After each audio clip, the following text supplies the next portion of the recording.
La création d'une entreprise implique de réunir au même endroit et dans un même objectif des personnes avec, comme de fait, des personnalités qui sont différentes, des façons de penser qui sont différentes, et donc il va falloir réussir à coordonner l'action collective au service de l'efficacité de l'entreprise et de la performance.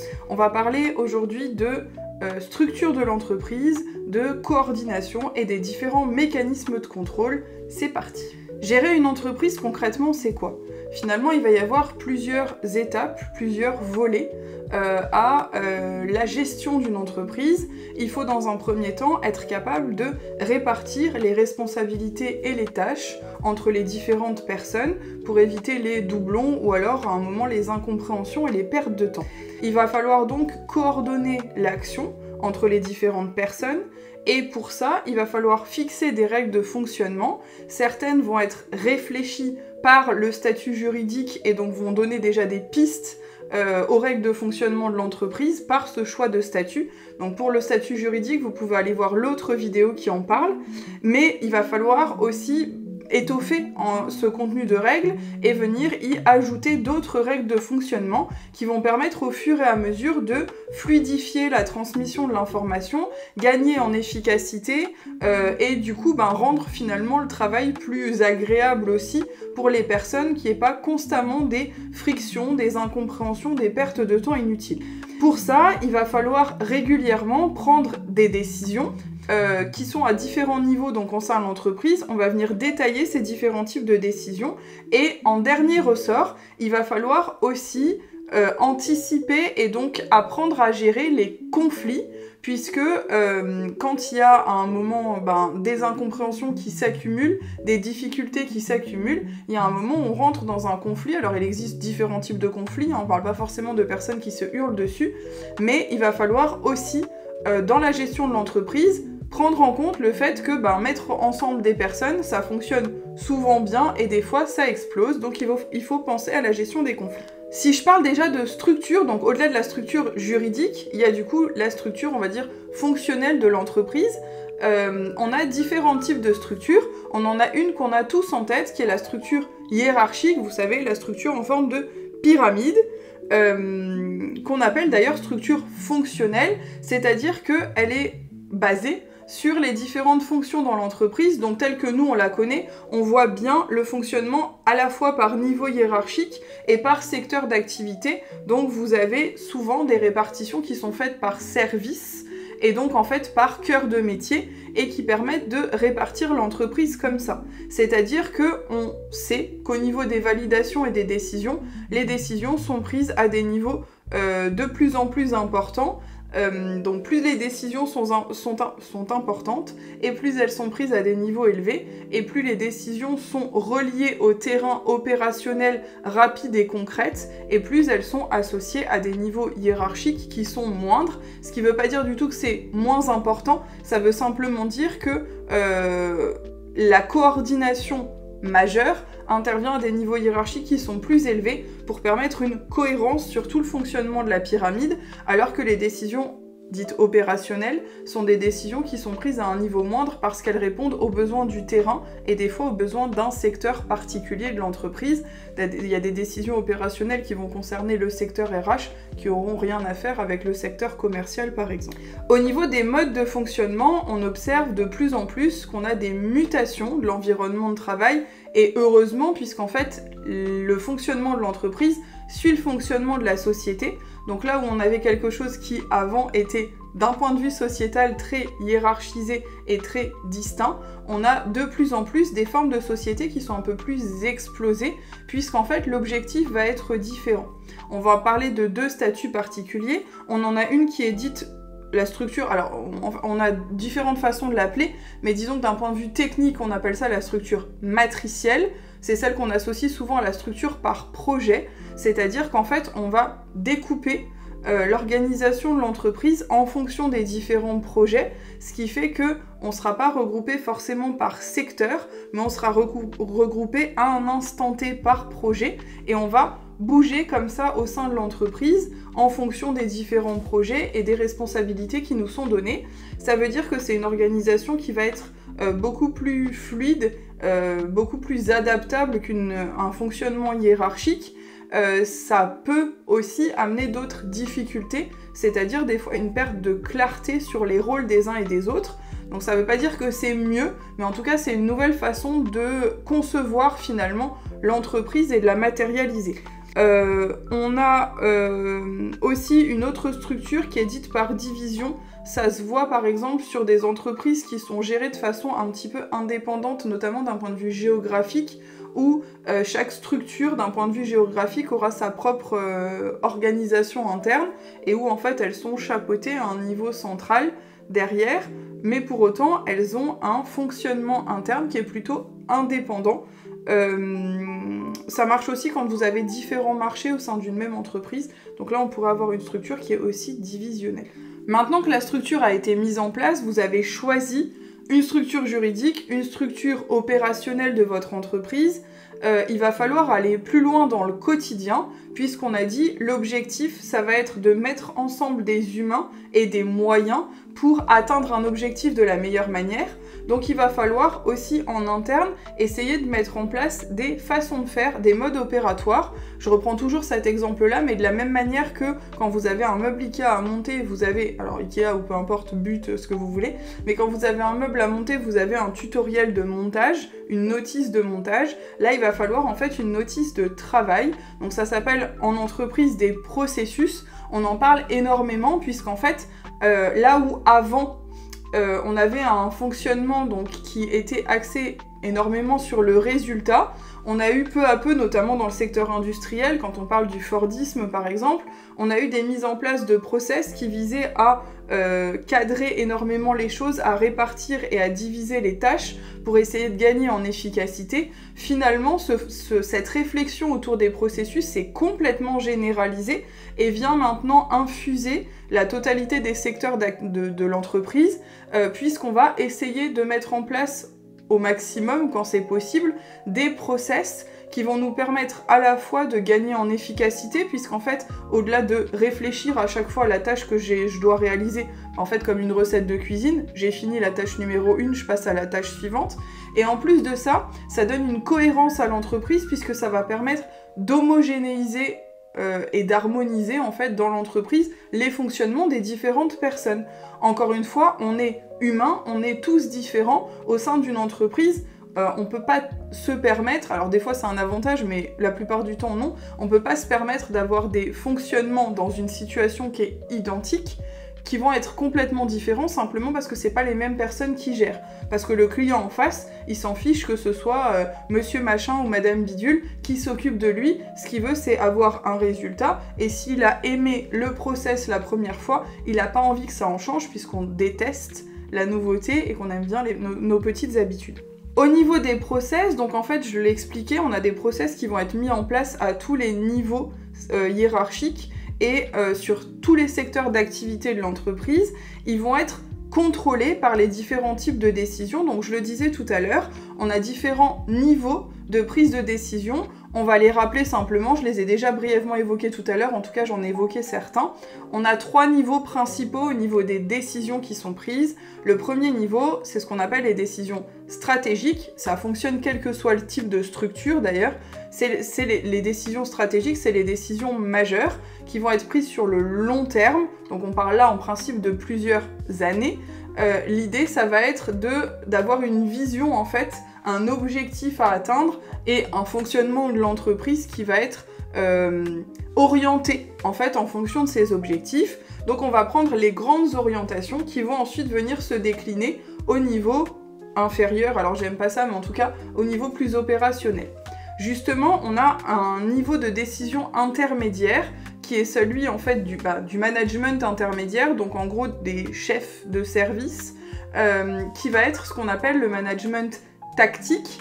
Donc en fait, il fait le lien entre les décisions qui sont prises au niveau stratégique et l'opérationnel, donc les décisions du quotidien. Pour ces dernières décisions du quotidien qui sont en nombre les plus nombreuses et qui sont extrêmement importantes, on parle des décisions opérationnelles, donc là qui sont prises au sein de chaque service et qui permettent de faire fonctionner l'entreprise au quotidien. On parlait tout à l'heure de volonté de faire infuser dans l'entreprise, donc les process, etc. Il faut savoir que la façon dont va être mise en place un process en entreprise, etc., dépend aussi du style de management, puisqu'en fait, il va y avoir une vision des valeurs qui vont être incarnées au sein de l'entreprise, qui vont complètement différer en fonction d'une multitude de facteurs. Ça peut être l'identité historique de l'entreprise, ça peut être la personnalité du dirigeant, etc., etc. Ça peut être le secteur d'activité qui peut avoir une influence, le type de clientèle que vous avez peut aussi avoir, alors de façon très indirecte, mais une influence sur le style de management que vous allez avoir en entreprise, puisque parfois ça fait partie de l'image de marque et aussi de la marque employeur d'avoir un certain style de management. Donc je vais venir reprendre les 4 principaux qu'on a tendance à reprendre aussi au moment des examens. Donc je vais les lister maintenant. On a 4 styles principaux, on va aller du plus autoritaire au moins autoritaire. Donc le premier justement il s'appelle le style de management autoritaire. Donc là aussi c'est le style on va dire un petit peu historique. On est un peu sur du management plus par la peur, par la crainte. L'idée c'est de pas vraiment récompenser ses salariés, plutôt d'être sur la sanction et sur le fait d'insister sur les points qui vont pas, donc de mettre de la pression, d'avoir énormément d'objectifs. En deuxième position, on a un management qui est dit paternaliste, où on a un petit peu ce côté sanction, un petit peu la carotte et le bâton là pour le coup pour le paternaliste, c'est-à-dire qu'à la fois on récompense et on a la volonté de préserver le bien-être de ses salariés, mais pour autant on a un côté un peu bon père de famille, alors à l'ancienne, hein, puisque c'est un terme qu'on utilisait qui est un peu dépassé pour le coup, mais qui veut dire qu'on est là à la fois pour encadrer et sanctionner les mauvais comportements et pour récompenser les bons, avec toujours une volonté de bien faire et une certaine prise en compte de ses salariés. Le troisième, c'est le style consultatif. Donc là, on va de plus en plus vers un lien créé avec les différents salariés. Le style consultatif, comme son nom l'indique, ce n'est qu'une consultation, c'est-à-dire que c'est toujours le manager qui va à la fin prendre la décision. Simplement, il prend ce temps de discuter avec ses équipes, de réceptionner leur avis, et donc, a priori, il peut en tenir compte, ça peut avoir une incidence en tout cas, et influencer sa décision finale. Et le dernier, c'est le management participatif. Comme son nom l'indique, là on est dans un vrai fonctionnement démocratique où l'ensemble des équipes va venir participer à la décision finale. Donc ils vont pouvoir donner leur avis, éventuellement il y aura des votes, etc. etc. Sur le fonctionnement actuel qu'on a par rapport à l'entreprise, on a tendance souvent à dire que le management participatif est celui qui permet davantage de performance, dans le sens où il va impliquer les salariés qui vont se sentir membres finalement de l'équipe, entendus, et donc du coup on considère que le management participatif est vecteur de motivation. Bien sûr, vous risquez d'avoir dans les différents sujets que vous allez avoir des contre-exemples de ça, et sans doute avec des causes en fait, des justifications liées encore une fois au secteur d'activité, à l'entreprise d'un point de vue historique, etc. Alors, on parlait donc de fonctionnement de l'entreprise, de mise en place des process, mais finalement, la mise en place des process n'est pas suffisante en tant que telle, puisqu'il pourrait très bien y avoir 36 recettes de cuisine, si personne ne les suit, ça nous facilite pas la tâche. Donc il va falloir réfléchir derrière à comment je coordonne et comment en fait je fixe les objectifs à mes équipes par rapport au process que j'ai mis en place. Donc on a un certain nombre de mécanismes de coordination, donc là aussi je vais les rappeler. Et en fait, c'est une manière de donner les informations aux équipes pour expliquer comment est-ce qu'ils doivent exploiter le process et ce qui est attendu d'eux par rapport à ce process. Donc je vais m'expliquer. Par exemple, dans les mécanismes de coordination, on en a un premier qui est le plus courant, on va dire, c'est celui qu'on appelle l'ajustement mutuel. Donc c'est le fait par la discussion et par des fois, enfin notamment d'ailleurs par l'implicite, le fait de s'adapter en fait à ce qui est fait en face et donc de calquer sa réponse en fonction de ce qu'on a observé dans notre environnement. Ensuite, on a la supervision directe, où là, pour le coup, on est plus dans le verbal. C'est simplement le fait de transmettre les consignes, de donner ses ordres pour le coup dans l'entreprise et d'expliquer clairement ce qu'on attend de chaque individu. Pour les autres, ils sont moins connus, pour autant ils sont extrêmement importants et donc à chaque fois ils montrent une certaine vision de l'entreprise.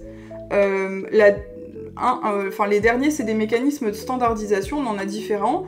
Il y en a un par exemple, c'est la standardisation des normes.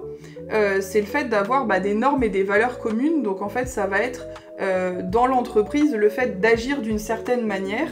Par exemple, le fait d'avoir une certaine éthique dans l'action qu'on peut avoir. Et donc du coup, ça va venir encadrer un petit peu le fonctionnement. On a aussi la standardisation des procédés, des qualifications et des résultats. Donc au niveau des procédés, c'est vraiment la manière de faire.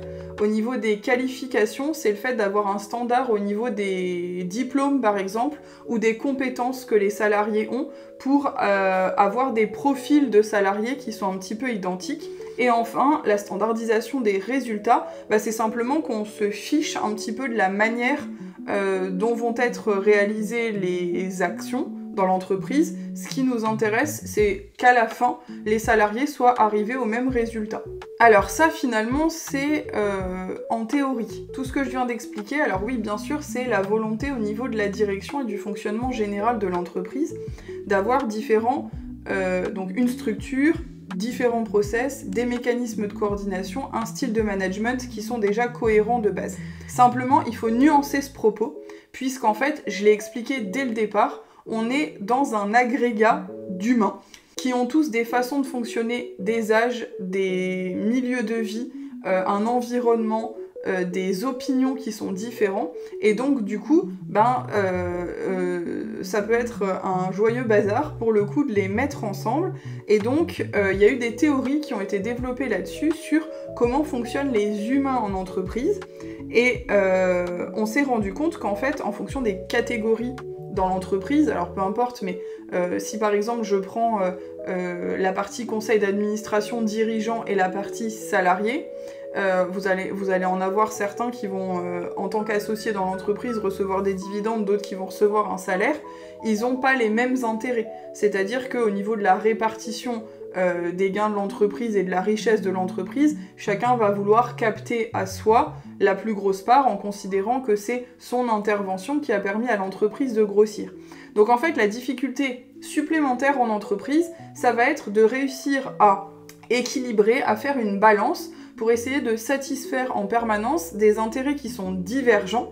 Et donc on observe de façon assez marquée des jeux de pouvoir en fait en entreprise où on va en permanence être dans de la négociation plus ou moins douce, plus ou moins musclée pour avoir un maximum d'avantages compte tenu de l'activité qu'on réalise en entreprise. On a un autre point qui intervient donc sur tout ce qu'on a expliqué sur le fonctionnement de l'entreprise, c'est de plus en plus la volonté de RSE, donc responsabilité sociale environnementale des entreprises. C'est un engagement qui est volontaire, oui et non. Alors bien sûr que c'est volontaire, mais de plus en plus c'est aussi poussé par les consommateurs et la clientèle, c'est-à-dire que là où avant on avait une attente d'un résultat, on est de plus en plus exigeant par rapport à nos entreprises et par rapport aux producteurs de valeur, puisqu'on attend non seulement un produit particulier, mais on attend qu'il soit réalisé d'une certaine manière, donc avec de plus en plus d'éthique, de prise en compte de la pollution, de l'environnement, etc. Pour plus de contenu et des précisions, que ce soit sur ce chapitre ou d'autres, n'hésitez pas à aller cliquer dans le lien dans ma bio sur le manuel de révision qui a été fait avec les éditeurs Ellipse. Sur d'autres contenus, n'hésitez pas à aller piocher sur d'autres vidéos puisque vous avez énormément de contenus qui s'imbriquent les uns dans les autres. J'espère que ça vous a été suffisamment utile. Si vous avez besoin d'exemples particuliers sur certains styles de management, etc., n'hésitez pas à le mettre en commentaire et on se retrouve bientôt. Salut!